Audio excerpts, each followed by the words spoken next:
اور ایک اور جگہ علامہ اقبال نے اس مغربی جمہوریت کے بارے میں جو کہا ہے وہی ساز کہن مغرب کا جمہوری نظام، اس کے پردوں میں نہیں غیر از نوائے قیصری، دیو استبداد جمہوری قبا میں پائے کو، تو سمجھتا ہے یہ آزادی کی ہے نیلم پری۔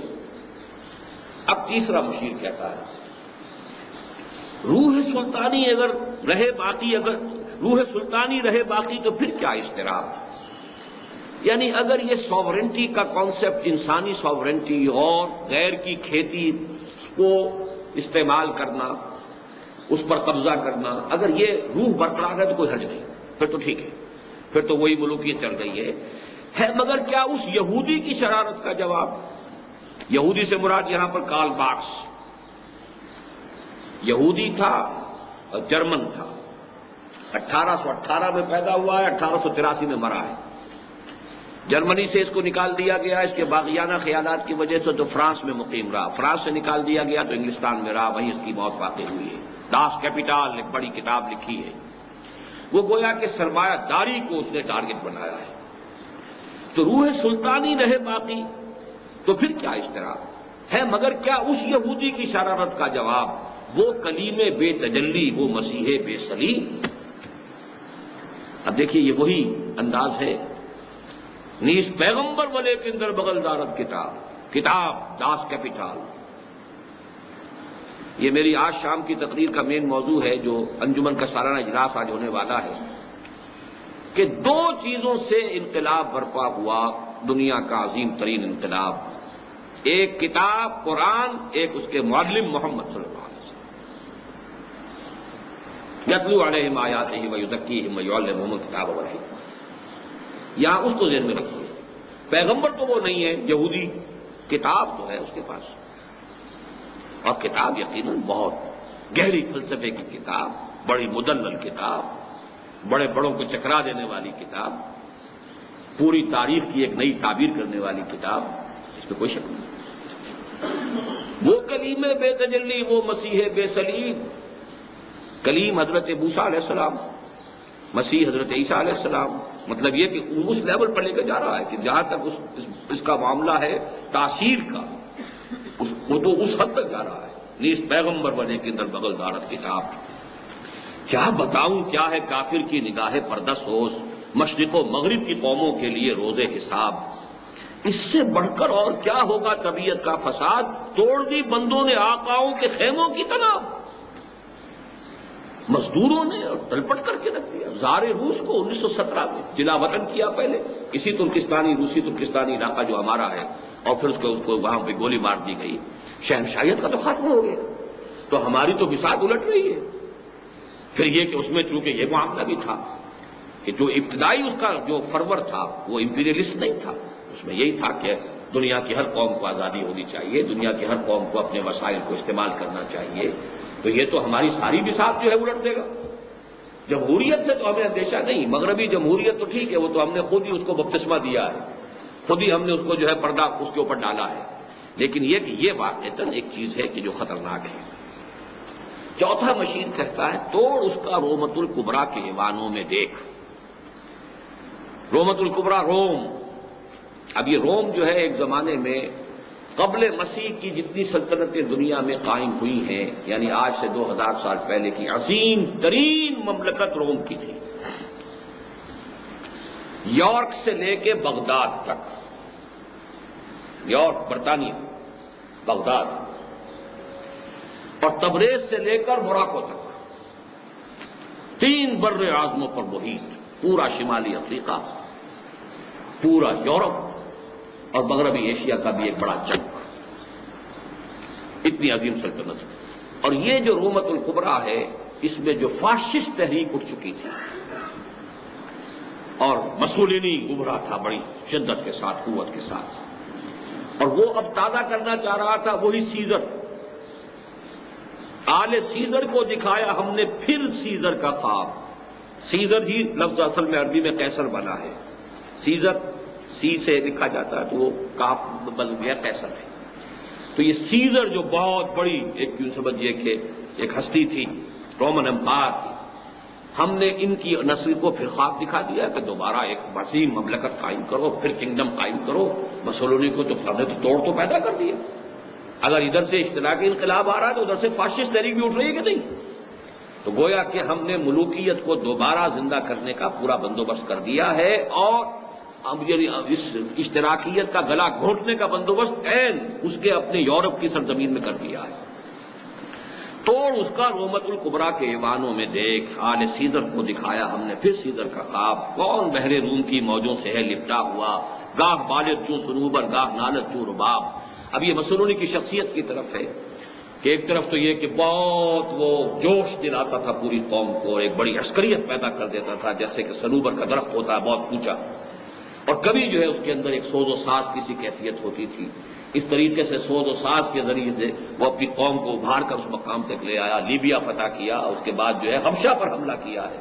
یہ سارا جو ہے اس کی طرف سے سیلاب آ رہا تھا. لیکن یہاں ایک بات اور نوٹ کر لیجئے کہ احادیث نبویہ سے بھی معلوم ہوتا ہے کہ روم دوبارہ ریزریکٹ ہو جائے گا. الملحمۃ العظمیٰ جب لڑی جائے گی، تیسری عالمگیر جنگ جو تاریخ انسانی کی عظیم ترین جنگ ہوگی، جس کو کہ ببلیکل جو ٹرمینالوجی ہے بائبل کی اس میں کہا جاتا ہے آرمگڈون، اور حدیث میں کہا گیا الملحمۃ العظمیٰ. اب یہ ساری چیزیں میری کتاب میں موجود ہیں، سابقہ اور موجودہ مسلمان امتوں کا ماضی، حال اور مستقبل. اس میں بھی لفظ روم آتا ہے. اور یہ ایک کتاب میں نے حال ہی میں پڑھی ہے، ایک پادری کی، امریکن، غالباً ہال لنڈسے اس کا نام ہے، دی لیٹ گریٹ پلانٹ ارتھ کے نام سے کتاب لکھی ہے. اس نے ایک بائبل کی اور کتاب قدیم اور عہد نامہ جدید ان سب کے حوالوں سے ثابت کیا ہے کہ یورپ کی یہ کانفیڈریسی دوبارہ بن جائے گی، اور یہ گویا کہ ایک نیا رومن امپائر کی شکل میں دوبارہ دنیا کے سامنے آئے گی، اور اسلام کے ساتھ ان کا ایک بہت بڑا تصادم ہوگا. احادیث میں آتا ہے 80 علم ہوں گے، ہر علم کے نیچے 12,000 سپاہی ہوگا، اور یہ تمام جو ہے عیسائی قوتیں روم کے نام کے تحت جمع ہوگی. بہرحال یہ میں نے صرف اس لیے کہا کہ آپ یہ بھی نوٹ کر لیں کہ علامہ اقبال نے بھی جو لفظ استعمال کیا رومت الکبریٰ، گریٹ روم، اینشنٹ روم، اس کی جو عظمت جو ہے. تیسرا مشیر کہتا ہے میں تو اس کی عاقبت بینی کا کچھ قائل نہیں جس نے افرنگی سیاست کو کیا یوں بے حجاب. اس کا اصل میں اشارہ یہ ہے کہ جب مسولینی آگے بڑھا ہے اور اس کے بعد پھر نازی جو ہے نازیزم بھی آگے بڑھا، لیکن اس وقت تک علامہ اقبال کی زندگی تک ابھی وہ پورے عروج پر نہیں آیا تھا. اس وقت تک کی صورت یہی ہے کہ مسولینی جو ہے اس علاقے کے اندر فاشزم کا اور ڈکٹیٹرشپ کا اور اس کا بہت بڑا جو ہے وہ امپیریلزم کا نمائندہ بن کر آیا ہے، اور اس سے خطرہ محسوس ہو گیا تھا خود مغربی قوتوں کو. انہوں نے تنقید کرنی شروع کر دی تھی، تو اس نے کہا ہے کہ میں تو اس کی عاقبت بینی کا کچھ قائل نہیں جس نے افرنگی سیاست کو کیا یوں بے حجاب. اس نے کھل کر جواب دیے کہ تم نے سب کچھ کیا ہے، تم نے پوری دنیا کو فتح کیا، تو میں نے اگر فتح کر لیا ہے تو میرے اندر کیڑے ڈال رہے ہو. بہرحال اب پانچواں مشیر کہہ رہا ہے آخری سمجھیے کے بعد، اے تیرے سوز نفس سے کار عالم استوار. یہ بڑا عجیب ہے یہ مصرع، سوز نفس. اس کے سوز نفس چونکہ وہ آتشی مخلوق ہے تو غضب، انتقام، غیظ، اسی میں کینہ، اسی میں یہ سارے جو بھی دنیا کے اندر جو خرابیوں کے جتنے بھی منبع ہیں وہ یہ ہے. گویا کہ یہ ابلیس کا وہ سوز نفس ہے. اے تیرے سوز نفس سے کار عالم استوار. یہ سارا ہنگامہ ہے تو اسی سے. تو نے جب چاہا کیا ہر فردگی کو آشکار. جو بھی راز کی بات ہوتی تھی تو اسے سامنے لاتا رہا ہے. آب و گل تیری حرارت سے جہان سوز و ساز. یہ آب و گل کی جو دنیا ہے مٹی کی اور پانی کی، اسی سے یہ سارا معاملہ بنا ہے دنیا، اور اس کا یہ ساری آباد کاری ہے، اور جو چاہے وہ پلانٹ کنگڈم ہے، اینیمل کنگڈم ہے، اور یا پھر ٹاپ پر انسان ہے. اب لہے جنت تیری تعلیم سے دانائے کار. اب لہے جنت اصل میں حضور کی ایک حدیث سے اس نے استعارہ کیا ہے کہ حضور نے فرمایا اہل الجنت بلہن.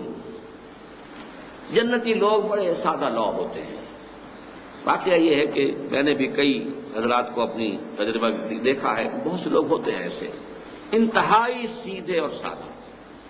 کوئی مکر، کوئی فریب، کوئی چھل، کوئی پیچ، کوئی غصہ، کوئی انتقام ہے نہیں۔ مطلب یہ کہ بعض لوگوں کو میں جانتا ہوں، اسے دیکھ رہا ہوں، اپنی ان کی شکلیں میرے سامنے، معلوم ہوتا ہے کہ نفس نام کی کچھ ہے ہی نہیں، تو ان کو کہا جاتا ہے ابلہ جنت، یعنی وہ کہ جن کے اندر سادگی اس انتہا کی ہے کہ وہ تو گویا کہ جنت ہی کے ہے۔ ویسے تو ابلہ جنت تیری تعلیم سے دانائے کار، لیکن یہ کہ بہت سے ایسے لوگوں کے اندر جو ہے ابلیس اپنی ابلیسیت کی روح بھی پھونک دے تو ظاہر بات ہے کہ پھر وہ بہت بڑے فنکار بن سکتے ہیں۔ تجھ سے بڑھ کر فطرت آدم کا وہ محرم نہیں، سادہ دل بندوں میں جو مشہور ہے پروردگار۔ فطرت آدم، اب یہاں لفظ نوٹ کیجئے کہ فطرت کا لفظ جو ہے وہ ابلیس کا مشیر کہہ رہا ہے، ہمیں کہنا چاہیے سرشت۔ آدم کا جو انڈ اور لبیڈو ہے وہ ہے آماج گاہ ہے کہ جو ابلیس کی ہے، جس کے اندر یہ پھونکے مارتا ہے آ کر اور مشتعل کرتا ہے۔ فطرت جو ہے وہ انسان کی اعلیٰ شے ہے، لیکن یہ کہ جو انڈ اور لبیڈو کہ جو پھر اس نے فرائڈ نے جو ڈسکس کیا ہے، کام تھا جن کا فقط تقدیس و تسبیح و طواف، تیری غیرت سے ابد تک سرنگون و شرمسار، گرچہ ہیں تیرے مرید افرنگ کے ساحر تمام، اب مجھے ان کی فراست پر نہیں ہے اعتبار۔ وہ یہودی فتنہ گر وہ روح مصدق کا بروز، ہر قبا ہونے کو ہے اس کے جنوں سے تار تار۔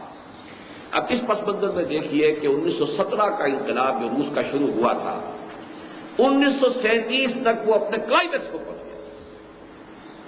معلوم ہوتا تھا کہ دنیا اب اس سیلاب کو روک نہیں سکتی۔ یہ تو اب ریسنٹلی معاملہ تھا کہ پوری امریکن پالیسی جو ہے وہ کنٹینمنٹ اور رشیا پر چل رہی تھی، اور وہ تسخیر خلا کے اندر بھی اتنا آگے جا چکا تھا کہ کب کبھی کاری تھی امریکہ کے اوپر کہ وہ تو ہم سے بہت آگے نکل گیا۔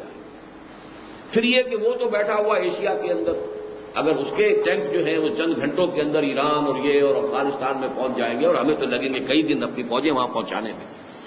تو واقعہ یہ کہ یہ تو اب کی بات میں کر رہا ہوں، تو آپ سن 36 میں جائیے، جو سن 36 کی یہ نظم ہے، تو وہ جو جس قدر ایک آفل جس کو کہا جاتا ہے، نہایت خوفناک اور نہایت روب کہ ایک تحریک، ایک عظیم تحریک جو ہے، بڑے بڑے تخت اٹھا کر پھینک دیے گئے۔ اب وہ جو ہے ابلیس کا یہ 5واں مشیر جو ہے اس کی طرف اشارہ کر رہا ہے، گرچہ ہیں تیرے مرید افرنگ کے ساحر تمام، اب مجھے ان کی فراست پر نہیں ہے اعتبار۔ وہ یہودی فتنہ گر وہ روح مصدق کا بروز، ہر قبا ہونے کو ہے اس کے جنوں سے تار تار۔ حکیم مصدق جو ہے یہ ایران میں پیدا ہوئے تھے 5ویں صدی عیسوی میں، یعنی حضور صلی اللہ علیہ وسلم سے لگ بھگ 100-150 برس قبل، اور یہ ان کا فلسفہ ہے یہ کہ خدا یعنی یزداں وہ تو دنیا میں خیر ہی چاہتا ہے، بھلائی ہی چاہتا ہے، نیکی ہی چاہتا ہے، وہ نیکی کا خدا ہے، لیکن ایک اور ہے قوت، بدی کی قوت ہے، اور وہ ہے اہرمن۔ اور اس اہرمن کا جو سب سے بڑا ہتھیار ہے وہ لوگوں میں حسد اور کینہ اور بغض، یہ بیماریاں ہیں کہ جو اس نے پیدا کی ہیں، اور اس کی وجہ سے دنیا میں فساد ہے، گندگی ہے، سارا جو بھی کچھ ہے برائی ہے وہ وہاں سے ہے۔ اور اس حسد اور کینے کا اور سارا جو ہے سبب کیا ہے؟ 3 چیزوں میں عدم مساوات، زر زن زمین، اس میں اگر اونچ نیچ ہوتی ہے تو فساد ہوتا ہے، پھر کینہ ہوتا ہے، پھر حسد ہوتا ہے، پھر بغض ہوتا ہے، پھر مقابلے ہوتے ہیں، پھر جنگیں ہوتی ہیں۔ تو اس کا فلسفہ یہ تھا کہ مصداقیت جس کو کہتے ہیں کہ یہ 3 چیزوں میں تمام انسانوں کو مساوی کر دیا جائے، زر زن زمین، 3 چیزوں میں مساوی۔ اگر ہر ایک مرد کے لیے 2 شادیاں ہو سکتی تو سب کے لیے 2 شادیاں ہوں، اگر ایک ہی ہے تو پھر ایک ہی ہو، اسی طرح زمین ہے، اسی طرح دولت ہے۔ تو اس کو پھر کہا جاتا ہے کہ یہ جو گویا کہ اشتراکیت جو ایک خواب آیا بعد میں، یوں سمجھیے کہ 1500 برس بعد، اس کا ایک حیولہ، اس کا ایک بلیو پرنٹ جو ہے وہ اس وقت مصدق کے فلسفے میں تھا۔ تو بروز کہتے ہیں کسی کا ظہور ہو جانا، گویا کہ وہی روح مصدق جو ہے دوبارہ مارکس کی شکل میں دنیا میں ظاہر ہو گئی ہے کہ جس نے معاشی مساوات کا نعرہ لگایا ہے۔ 528 عیسوی میں اسے نوشیرواں شہنشاہ ایران نے قتل کر دیا تھا، اور پھر 531 میں اس مصدق کے جتنے بھی ماننے والے تھے ایران میں ان سب کو قتل کر دیا گیا۔ وہ یہودی فتنہ گر وہ روح مصدق کا بروز، ہر قبا ہونے کو ہے اس کے جنوں سے تار تار، زاغ دشتی ہو رہا ہے ہم سرے شاہین و چرغ۔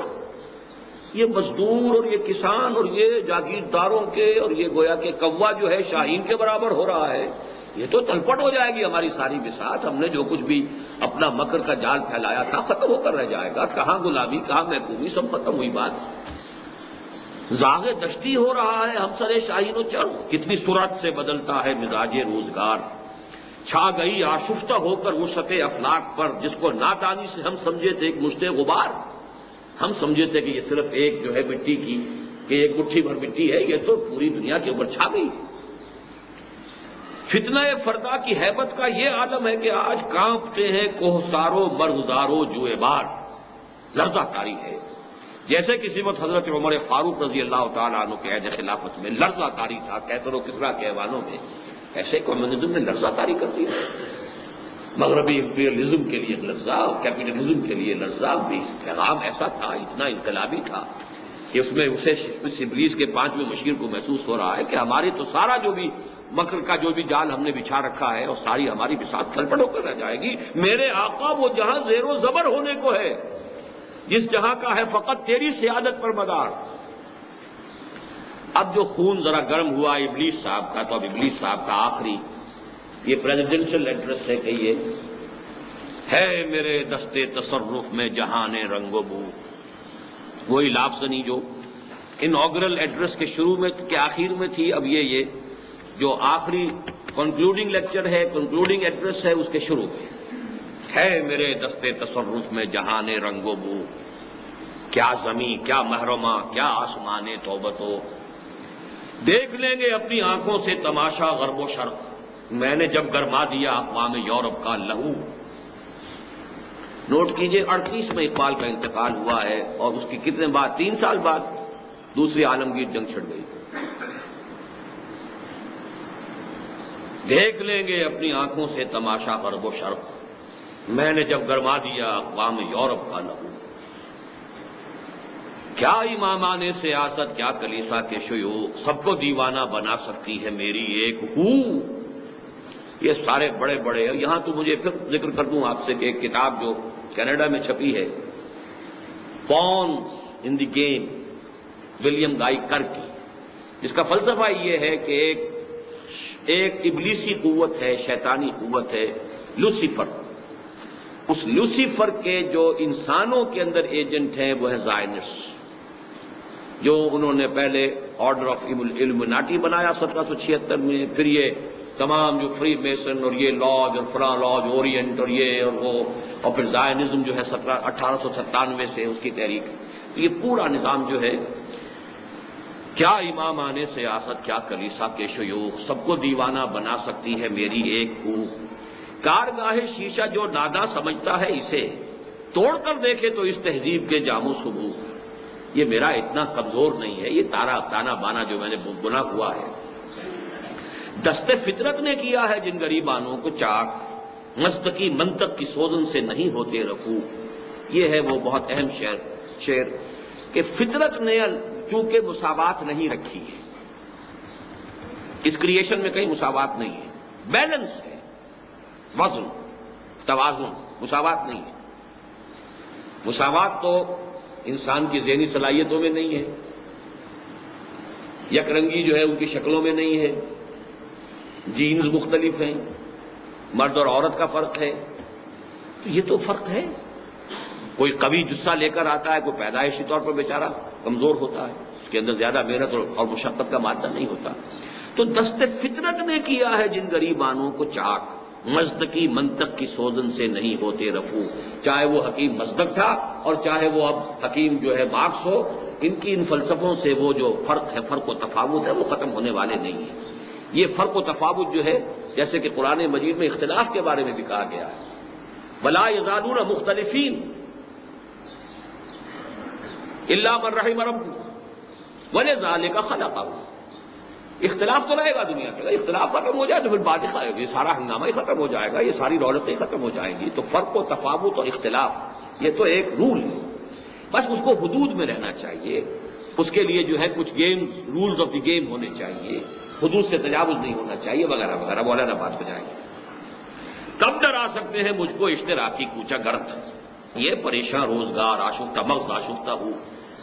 یہ دماغ بال ان کے الجھے ہوئے، چہروں پہ وحشت، اور یہ لوگ یہ مجھے پریشان کر دیں گے، یہ مجھے ڈرانے والے نہیں ہیں۔ ہے اگر مجھ کو خطر کوئی تو اس امت سے ہے۔ اب یہاں سے پیغام شروع ہوا ہے، جھنجھوڑنے والا پیغام، کہ ابلیس کو اگر کوئی اندیشہ ہے تو نہ جمہوریت سے، نہ فاشزم سے، نہ ناززم سے، نہ اشتراکیت سے۔ اور اشتراکیت اس وقت ٹاپ پر تھی جب یہ نظم علامہ اقبال، آج تو اشتراکیت جو ہے وہ مر گئی یا اس کا دور گزر گیا، تو ہم 60 سال بعد بیٹھے ہیں نا۔ سن 36 کی نظم کو ہم سن 96 میں پڑھ رہے ہیں۔ اس ڈفرنس کو اپنے ذہن میں رکھیے۔ اپنے عروج پر، کلائمیکس پر جب یہ تھی، کب ڈرا سکتے ہیں مجھ کو اشتراکی کوچہ گرد، یہ پریشان روزگار آشفتہ مغز آشفتہ او ہے اگر مجھ کو خطر کوئی تو اس امت سے ہے جس کی خاکستر میں ہے اب تک شرار آرزو۔ آرزو ہے، اوپر اس کے خاک آ گئی ہے، راکھ آ گئی ہے، انگارہ اندر ہے، چنگاری اس میں ہے، آگ بجھی ہوئی نہ جان، آگ دبی ہوئی سمجھ۔ تو میں تو ڈرتا ہوں تو اس سے ڈرتا ہوں، مجھے کسی اور شے سے کوئی خوف نہیں، کوئی ڈر نہیں، کوئی اندیشہ نہیں۔ خال خال اس قوم میں اب تک نظر آتے ہیں وہ کرتے ہیں اشک سحر گاہی سے جو ظالم وضو۔ انفرادی تقوی، انفرادی سوز و ساز کی جو ہے آج کے دور میں بھی اس امت کے اندر کمی نہیں ہے۔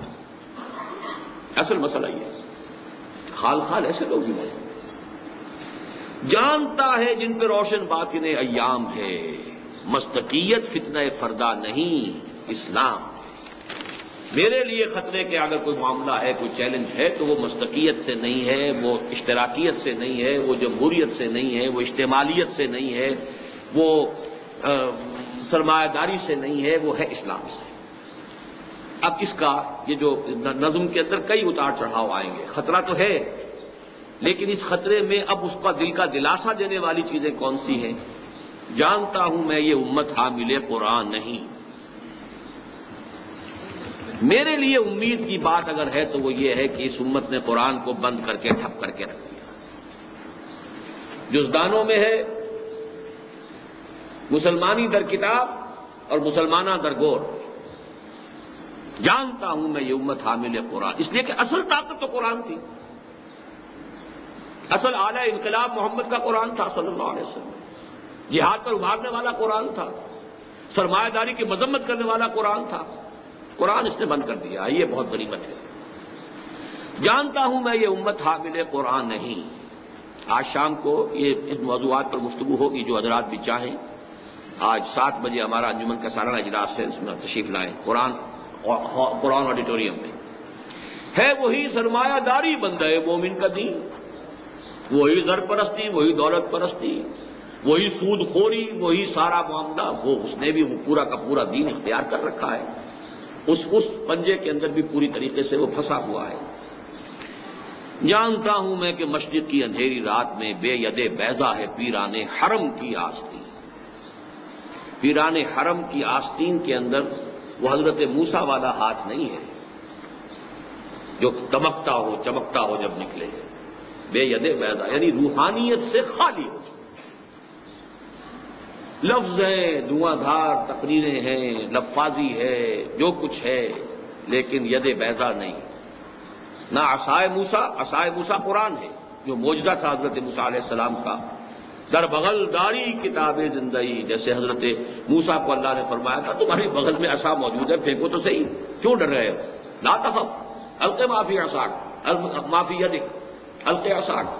اسی طریقے سے بے ید بیضا ہے پیران حرم کی آستین، عصر حاضر کے تقاضاؤں سے ہے لیکن یہ خوف ہو نہ جائے آشکارا شر پیغمبر کہیں۔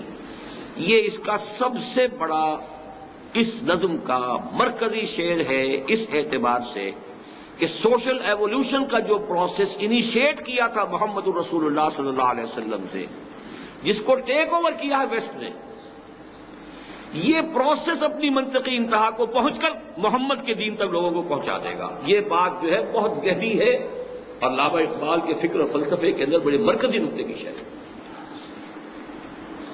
انسانی حریت، اخوت، مساوات، یہ سبق تو دیے تھے محمد نے صلی اللہ علیہ وسلم۔ اس کے بعد ہم نے تو پھر ملوکیت شروع کر دی، پھر ہم نے بغداد میں محل بنا لیے، پھر ہم نے عیش شروع کر دی، پھر ہم نے کسرا ختم ہوا تھا، پھر کوئی اور کسرا پیدا ہو گئے. یورپ میں کم سے کم وہ چیزیں چاہے سیکولرزم کے ساتھ چلیں، لیکن کچھ نہ کچھ حقوق انسانی کا معاملہ چلا ہے، کچھ نہ کچھ جو ہے ہیومن رائٹس کا معاملہ آگے بڑھا ہے. آگے بڑھی بات، اس کو شیطان جو ہے اس کو ہر جگہ پر کوئی نہ کوئی اس میں گندگی لپیٹتا رہا ہے. لیکن یہ کہ اس گندگی کی لپٹ کے اندر جو ہے وہ شے بھی موجود ہے جس کو اقبال کہتا ہے the inner core of the present western civilisation is Quranic. اوپر گندگی لپٹی ہوئی ہے، بہت اعلیٰ ایک شے ہے جس کے اوپر گندگی جو ہے لپیٹ دی گئی ہے. تو میں نے جو خطبہ دیا تھا غالباً 1984 میں یوم اقبال پر، اور وہ تحریری خطبہ پڑھا تھا، اس کا مرکزی نقطہ یہی ہے، اس میں نے وضاحت کے ساتھ بیان کیا ہے. اور میری جو کتاب جو میں آج آپ کے ساتھ چاہتا ہوں متعارف کرانا، علامہ اقبال اور ہم، اس میں میری وہ سن 73 کی تقریر بھی ہے جو گویا کہ ہمارا ورشن ہے ماؤ اقبال کا.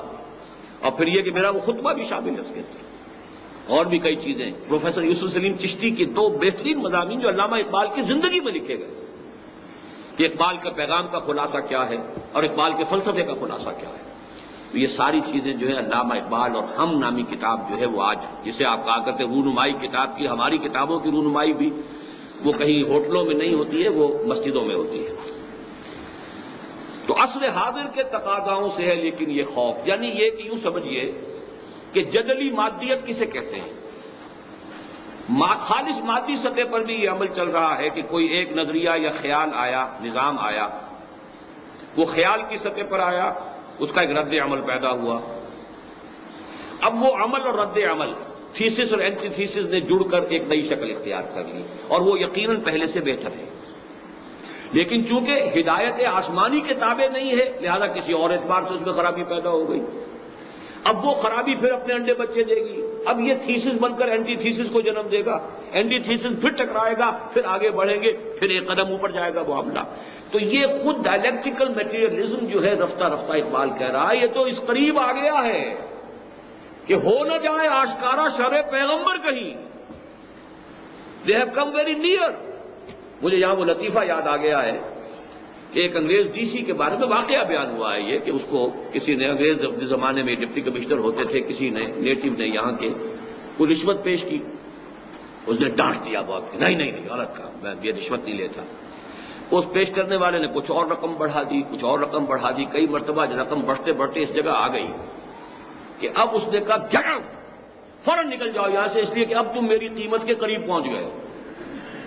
اب ہو سکتا ہے کہ میں ٹیمپٹیشن کو اب نہ کر سکوں ریزسٹ، لہذا اب مت ٹھہرو. You have reach very near my price, so get out. اسی طریقے سے یہ دنیا وہاں پہنچ گئی ہے، تھریش ہولڈ پر پہنچی ہوئی ہے. اور یہی ہے اصل میں وہ سارا فکر و فلسفہ جو قیام پاکستان کی میں مضمر تھا. اقبال کا سارا جو خطبہ الہ آباد ہے وہ کیا تھا کہ مجھے یقین ہے کہ ہندوستان کے شمال مغرب میں ایک آزاد مسلمان ریاست قائم ہوگی، اور اگر وہ قائم ہو گئی تو ہمیں موقع مل جائے گا کہ اسلام کی تعلیمات پر دور عرب ملوکیت، عرب امپیریلزم میں جو پردے پڑ گئے تھے، جاگیرداری آ گئی، سرمایہ داری آ گئی، وہ ساری کی ساری بدماشیاں جو بادشاہتوں کے ساتھ ہوتی ہیں وہ مسلمانوں نے شروع کر دی. وہ سارے ظلم اور ایکسپلائٹیشن ہے، وہ سلطان غیر کی کھیتی پہ ہو جس کی نظر، اور جو شخص کسان کی کمائی جو ہے وہ جاگیردار بیٹھ کر کھا رہا ہو. یہ ساری حرام خوریاں جو شروع ہوئی ہیں یہ بادشاہوں کے زمانوں میں شروع ہوئی ہیں، اور اس کو فقہ اسلامی نے طرح طرح کے جو ہیں اس کے لیے فتوے دے کر جو ہے ان کو جواز دیا ہے، دور ملوکیت کی فقہ نے. تو اس حوالے سے علامہ اقبال نے کہا تھا کہ ہمیں موقع مل جائے گا کہ وہ تمام پردے ہٹا کر اسلام کی اصل تعلیمات کا ایک نمونہ دنیا کے سامنے پیش کریں. اور اسی کو پھر قائد اعظم نے جو ہے اسی کو سلوگن کی شکل دی ہے کہ ہم پاکستان اس لیے چاہتے ہیں کہ عہد حاضر میں اسلام کے اصول حریت و اخوت و مساوات کا ایک عملی نمونہ پیش کریں. یہ تھا پاکستان کا. تو فرمایا کہ عصر حاضر کے تقاضاؤں سے ہے لیکن یہ خوف ہو نہ جائے آشکارا شر پیغمبر کہیں. یعنی مسلمان سے خطرہ نہیں ہے مجھے، خطرہ اسلام سے.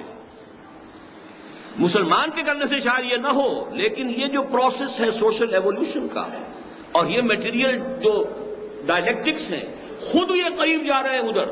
اسی لیے اقبال نے کہا نا، ہر کجا بینی جہان رنگ و بو، کہ از خاکش گرو یا دارزو، یاد نور مصطفیٰ اورا باشت، یا ہنوز اندر تلاش مصطفیٰ.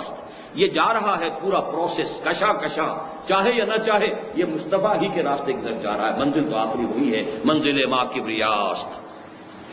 اب وہ سرے پیغمبر جو ہے، اس پر چونکہ کئی مرتبہ گفتگو ہو چکی ہے اور میری کتاب میں بڑی وضاحت سے ہے، 20ویں صدی عیسوی میں بر عظیم پاک و ہند میں اسلام کے انقلابی فکر کی تجدید و تعبیر، یہ 3 شعروں میں علامہ اقبال نے اسلام کے سسٹم آف سوشل جسٹس کو اس قدر کھول کر بیان کر دیا ہے، اس کو کہنا چاہیے کہ یہ جوامع الکلم میں سے الحذر آئین پیغمبر سے 100 بار الحذر، حافظ ناموس زن مرد آزما مرد آفری، پورا سماجی نظام اسلام کا اس ایک مصرے میں ہے۔ عورت کے ناموس، اس کی عصمت، اس کی عزت کی حفاظت، اس کو ماں اور بیوی اور بیٹی کی حیثیت سے چراغ خانہ بنا کر رکھنا تاکہ اس کی حفاظت ہو، اس کے ناموس کی، اس کی عزت کی، اس کی عصمت کی۔ یہ سارا نظام پردے کا، اور یہ سارا نظام سیگریگیشن کا، یہ سارا نظام ستر کا، حجاب کا، عورت کی عزت اور آبرو کی حفاظت۔ حافظ ناموس زن مرد آزما مرد آفری، مرد کے اوپر، مرد کے لیے چیلنج ہے کہ زندگی کے کٹھن کام تمہارے کرنے کے ہیں، عورت کے کرنے کے نہیں۔ معاش کمانا تمہارا کام ہے، اس کا کام نہیں۔ بچے وہ پیدا کر دیے، تم نہیں کر سکتے، لیکن یہ کہ اس کی خدمت، اس کی دیکھ بھال، اس کی ذمہ داریاں ادا کرنا تمہارا کام ہے۔ اسے بھی تم لا کر کھڑا کرنا چاہتے ہو فیکٹری کے اندر، اور اس کے اوپر وہ مشقت بھی ڈالنا چاہتے ہو۔ بہرحال اگر اس کی کوئی بہت ایمرجنسی ہو تو بات دوسری ہے۔ مرد آزما مرد آفری، جو بھی مردانگی کے اوصاف ہیں وہ پیدا ہونے چاہیے۔ مرد کو اپنے حصے کا کام کرنا چاہیے، عورت کو اپنے حصے کا کام کرنا چاہیے۔ موت کا پیغام ہر نوع غلامی کے لیے۔ نوٹ کر لیجئے کہ سب سے پہلی جو خرابی بیان کی گئی تھی غلامی، اور پہلے مشیر نے بھی یہ کہا تھا، ہوئے غلامی میں پختتر اس سے ہوئے غلامی میں عوام۔ اب میں وہ نظم بھی آپ کو بتا چکا ہوں، آہ ظالم تو جہاں میں بندہ محکوم تھا، میں نہ سمجھی تھی کہ ہے کیوں خاک میری سوزناک، الحذر محکوم کی میت سے 100 بار الحذر۔ یہ الفاظ وہاں بھی الحذر کے ساتھ اسی اس نظم کے اندر بھی، محکوم کی میت سے 100 بار الحذر۔ کوئی کسی غلام کی میت جو ہے میری گود میں نہیں آنی چاہیے، نہ کوئی فخور و خاقہ نہ گدائے رہ نشین۔ موت کا پیغام ہر نوع غلامی کے لیے۔ کونوا عباد اللہ اخوانا، حاکمیت اللہ کے لیے ہے، تم تو سب کے سب بندے ہو، غلام ہو، اللہ کے بندے بن جاؤ، غلام بن جاؤ۔ تیسری بات کرتا ہے دولت کو ہر آلودگی سے پاک و صاف۔ آلودگی سے پاک و صاف کیسے ہوگا؟ حرام سے نہ کمائی گئی، سود سے نہ کمائی گئی، زمینداری سے اور جاگیرداری سے نہ کمائی گئی، جوئے اور سٹے سے نہ کمائی گئی۔ دولت جو ہے یہ تو پھر آلودگی ہے، یہ تو ناپاک دولت ہے۔ پہلی بات تو یہ کہ جو آ رہا ہے وہ پاک ہو، کرتا ہے دولت کو ہر آلودگی سے پاک و صاف، اور منعموں کو مال و دولت کا بناتا ہے امین، کہ تمہارے پاس اس آلودگی سے پاک و صاف دولت بھی جو آئی ہے، اسے اپنی ملکیت نہ سمجھو، امانت سمجھو کہ یہ اللہ کی امانت ہے تمہارے پاس۔ اس میں سے جو تمہاری ضروریات ہیں وہ تمہارا حق ہے، اور جو زیادہ زائد ہے وہ دوسروں کا حق ہے۔ فی اموالہم حق للسائل والمحروم۔ اسی لیے یسألونک ماذا ينفقون قل العفو۔ اس سے بڑھ کر اور کیا فکر و عمل کا انقلاب؟ بادشاہوں کی نہیں، اللہ کی ہے یہ زمین۔ سارا امپیریلزم اور ملوکیت اور جاگیرداری، اور در حقیقت جاگیرداری ملوکیت کے پاؤں ہوتے ہیں۔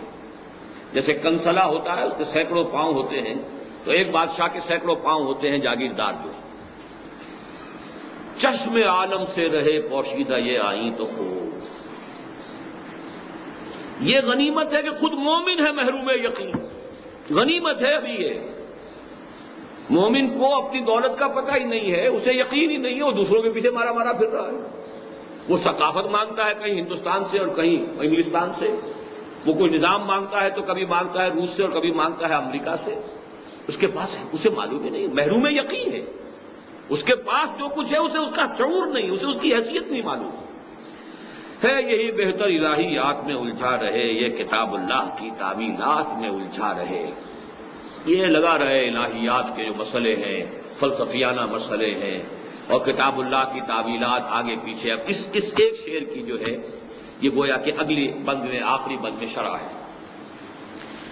توڑ ڈالیں جس کی تکبیریں طلسم شش جہات، ہو نہ روشن اس خدا اندیش کی تاریک رات۔ یہ آخری اب اس کی ہدایات ہیں اپنے ان تمام جو بھی اس کے مرید ہیں اور جو مشیر ہیں۔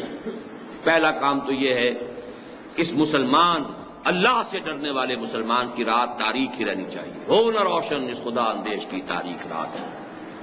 اور وہ کس طرح تاریک ہوگی؟ ان مسائل میں الجھاؤ۔ یہ مسائل وہ ہیں جو غلام احمد قادیانی نے اٹھائے تھے اور جس کے اندر ایک بڑا طوفان اس ملک کے اندر جو ہے برپا ہو گیا تھا۔ ابن مریم مر گیا یا زندہ جاوید ہے؟ حضرت مسیح علیہ السلام کا انتقال ہو گیا یا یہ کہ وہ زندہ آسمان پر اٹھا لیے گئے؟ اس پہ طوفان بحثیں شروع ہو گئی۔ ظاہر بات ہے جو ریشنلسٹ تھے، جو سائنٹیفک اور سائنٹیفک ریشنلزم بھی نیوٹن کے دور کا، نیوٹونین فزکس کا، وہ سب بہتے اس کے اندر۔ ابن مریم مر گیا یا زندہ جاوید ہے، یہ تو اور ایک قدیم مسئلہ ہے، صفات ذات حق حق سے جدا یا عین ذات، یہ پرانا علم کلام کا مسئلہ لا ينحل، لیکن اس کی شرح کا اس وقت موقع نہیں ہے۔ آنے والے سے مسیح ناصری مقصود ہے یا مجدد جس میں ہو فرزند مریم کے صفات؟ یہ پھر خالص قادیانی مسئلہ ہے کہ جس کی پیشن گوئیاں احادیث میں ہیں وہ وہی حضرت مسیح نہیں ہوں گے، عیسیٰ ابن مریم جو ناصرہ میں جن کی پیدائش ہوئی تھی، ناظرت، بلکہ یہ تو کوئی ایسے مجدد ہوں گے جس میں ابن مریم کی سی صفات ہوں گی۔ ہے کلام اللہ کے الفاظ حادث یا قدیم، امت مرحوم کی ہے کس عقیدے میں نجات؟ یہ قدیم مسئلہ اسی طریقے سے تھا کہ جو عباسی دور میں پیدا ہوا تھا، قرآن مخلوق ہے یا غیر مخلوق ہے، اور الفاظ جو ہیں اس کے حادث ہیں یا قدیم ہیں۔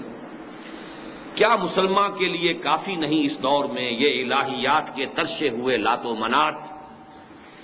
منات دیکھیے اب یہاں پر وہی یہی سارے مسائل اور وہی جو کچھ ہم نے کہ بنا لیا ہے، اصل جن کو توجہات کا مرکز یا ریچولز اور یا یہ الہیات کے یہ مسائل لات و منات۔ کیا نہیں کوئی غزنوی کارگاہ حیات میں بیٹھے ہیں کب سے منتظر اہل حرم کے سومنات؟ تم اسے بیگانہ رکھو عالم کردار سے، خیر اسی میں ہے قیامت تک رہے مومن غلام۔ غلامی کی جو بدترین شکل اس ملک پہ اس وقت آ رہی ہے، نوٹ کر لیجئے، وہ اقتصادی غلامی، مالیاتی غلامی۔ خوشحالی آئے گی،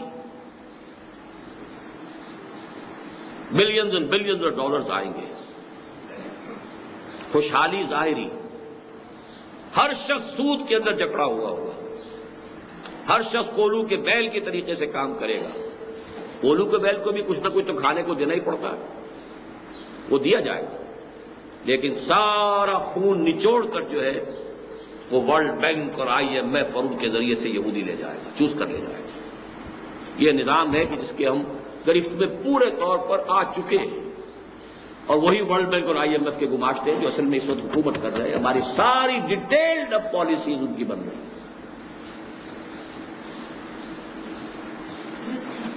تم اسے بیگانہ رکھو عالم کردار سے، تا بساط زندگی میں اس کے سب مہرے ہوں مات، خیر اسی میں ہے قیامت تک رہے مومن غلام۔ چھوڑ کر اوروں کی خاطر یہ جہان بے ثبات ہے، وہی شعر و تصوف اس کے حق میں خوب تر، جو چھپا دے اس کی آنکھوں سے تماشائے حیات۔ شعر ہو، تصوف ہو، روحانی جو ہے منزلیں طے ہو رہی ہوں اور عروج ہو رہا ہو، تقرب بالنوافل ہو رہا ہے، لیکن زندگی کیا ہے، کیا ہو رہا ہے، کیا معاملہ ہے، کس کا نظام ہے، کس کا قانون ہے، کس کے لیے یہ ساری بساط، اس کا کوئی۔ ہر نفس ڈرتا ہوں اس امت کی بیداری سے میں، ہے حقیقت جس کے دین کی احتساب کائنات۔ مست رکھو ذکر فکر صبح گاہی میں اسے، پختہ تر کر دو مزاج خانقاہی میں اسے، اسی میں لگائے رکھو۔ باقی یہ کہ کہیں جہاد کی طرف، اقامت دین کی جد و جہد کی طرف، باطل کے ساتھ پنجہ آزمائی کی طرف، حق کا بول بالا کرنے کے لیے سربکف ہونے کی کوئی اس کے اندر کوئی امنگ، کوئی آرزو پیدا نہ ہو۔ ہے وہی تیرے زمانے کا امام برحق جو تجھے حاضر و موجود سے بیزار کرے۔ یہ جو علامہ اقبال کی جو کیفیت ان اشعار کے آخری بند میں آئی ہے، جو کرب ہے اس کے اندر، درد ہے۔ بظاہر تو بڑا انداز جو ہے شاعرانہ ہے، لیکن واقعہ یہ ہے کہ اس میں جو سوز ہے اور درد ہے، امت مسلمہ پر جو تنقید ہے، جو ان کے حالات و کوائف کے بارے میں انہیں اپنے اندر جو بھی رنج کی کیفیت محسوس ہو رہی ہے، اس کا کلائمیکس ہے علامہ اقبال کی نظم ذوق و شوق۔ کس سے کہوں کہ زہر ہے میرے لیے میں حیات، تازہ ہے میرے واردات، کہنا ہے بزم کائنات۔ کیا نہیں کوئی غزنوی کارگہ حیات میں، کب بیٹھے ہیں کب سے منتظر اہل حرم کے سومنات، اور قافلہ حجاز میں ایک حسین بھی نہیں، گرچہ ہیں تابدار ابھی گیسوئے دجلہ و فرات۔ بہرحال اس امید میں جو علامہ اقبال رہے ہیں، میں ایک بات شروع میں جو کہنا چاہتا تھا وہ میں آخر میں اب کہہ دوں کہ علامہ اقبال کا یہ معاملہ جو ہے شاعری کے ساتھ، جیسا کہ میں نے عرض کیا شروع میں گل و بلبل کی شاعری بھی تھی اور وہ فراق اور ہجر کی شاعری بھی تھی، پھر ملی شاعری آئی ہے، آخری دور جو ہے وہ خالص پیغام ہے علامہ اقبال کا، اس کا خلاصہ ملخص جو ہے یہ نظم ہے۔ چنانچہ اسی دور میں انہوں نے یہ بھی کہا، مرا یاراں غزل خانے شبردن، مجھے تو لوگوں نے خام خواہ غزل خان سمجھ لیا ہے، نغمہ کو جاؤ من کو جا ساد سخن بہانہ ایست، سوئے قطار می کشم ناقہ بے زمام را۔ میں نے تو اس کو ذریعہ بنایا، کہاں شاعری، مجھے شاعری سے کوئی تعلق نہیں۔ یہ جو مسلمان قوم ہے کہ جو بکھر گئی ہے، منتشر ہو گئی ہے، قافلے میں اونٹ چلتے ہیں ساتھ ساتھ ایک قطار کے اندر، سوئے قطار بھی کشم، یہ ناقائیں جتنی ہیں اور یہ جو اونٹ ہیں اور اونٹنیاں ہیں یہ بکھر گئی، منتشر ہو گئی، انہیں ایک قطار میں لانے کی کوشش کر رہا ہوں کہ ایک سینس آف پرپس ہو، ایک ڈیسٹنی سامنے ہو، ایک مقصد ہو، ایک زندگی کا نصب العین ہو، اس کے لیے جد و جہد ہو، اس کے لیے ایک نظم جماعت ہو۔ چنانچہ میں آپ سے آخری بات جو کر رہا ہوں یہ ہے کہ علامہ اقبال نے، میں بلکہ تذکرہ کر دوں کہ ڈاکٹر برہان احمد فاروقی رحمہ اللہ، ابھی زیادہ دن نہیں ہوئے ان کے انتقال کو، انہوں نے اپنی زندگی کے آخری دور میں ایک بہت بڑا احسان کیا ہے ہم پر۔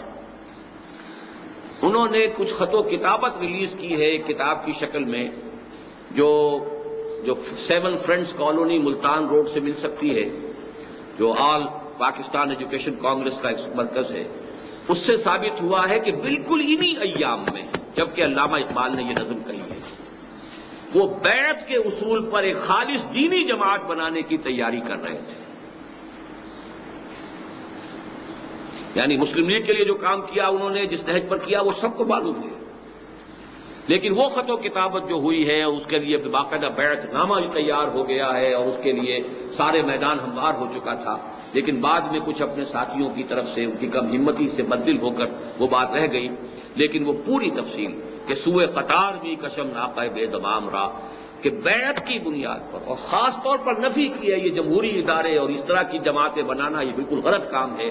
اصل طریقہ ہے بیعت کی بنیاد پر، امارت کے اصول پر جماعت بنانا، تاکہ وہ دین کی اقامت کے لیے اس ابلیس کے ساتھ پنجہ آزمائی اس کے بغیر نہیں ہو سکتی۔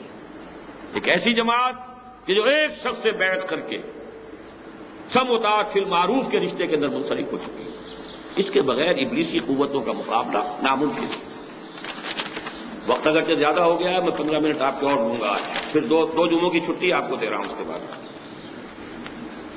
میں نے عرض کیا تھا 15 دن پہلے یہاں کہ پاکستان میں حکومت کی تبدیلی کا موسم شروع ہو چکا ہے اور سن 77 کی سی صورتحال شاید جلدی پیدا ہو جائے۔ اب آپ نے دیکھ لیا اس کے شواہد جو آئے ہیں، آج ایک تعلیم یافتہ نوجوان اور ایک باقاعدہ سیاسی عہدیدار، عام کارکن نہیں، اس کی ہلاکت کا معاملہ ہو گیا ہے، اور یہ گویا کہ جلتی پر تیل ڈالنے والی بات ہو جائے گی، اور اس میں وہ سارے اب موجود ہیں امکانات جو ہیں، پوٹینشیلٹیز کے، کوئی بڑی تحریک جو ہے اٹھ کھڑی ہو۔ لیکن یہ کہ میں نے پچھلی مرتبہ بھی کہا تھا، اب پھر کہہ رہا ہوں، اب جب یہ ہنگامہ ہوگا، جب شور ہوگا، جب سب کچھ ہوگا، تو اسلام کا نام بھی آئے گا، دین کا نام بھی اچھلے گا، کچھ مولوی حضرات بھی نمایاں ہوں گے، کچھ ان کے جو بیانات بھی ہیں وہ شہ سرخیوں سے آئیں گے، لیکن اچھی طرح سمجھ لیجئے کہ نظام کا بدلنا اور شے ہے، چہروں اور ہاتھوں کا بدلنا اور شے ہے۔ اگر اس فرق کو ملحوظ نہیں رکھیں گے تو بہت سے ساتھی ہوتے ہیں اپنی سادہ دلی میں، اہل الجنت بلہن، وہ سادہ دلی جو ہے ان کی سادہ دلی میں وہ پھر بہہ جاتے ہیں ان چیزوں کے اندر۔ ہمارا معاملہ یہ ہے کہ ہمیں اپنی پوری توجہ مرکوز کرنی ہے اس ابلیسیت کے مقابلے کے لیے ایک منظم قوت فراہم کرنے کی۔ باقی تو سب اس کے مرید ہیں، وہ کوئی بھی ہو۔ اس وقت جو بھی سیاسی عنصر اس ملک میں ہے وہ امریکہ کی گرفت سے باہر جا سکتا ہی نہیں۔ کوئی انقلابی قیادت کے جو لوگوں میں مرنے کا مادہ پیدا کرتے ہیں، اور بہت بڑی تعداد میں مرنے والے لوگ، اس کے بغیر نہیں ہوگا۔ تو اس کو اپنے ذہن میں رکھیے، اپنی توجہات کو ادھر ادھر بھٹکنے نہ دیجیے۔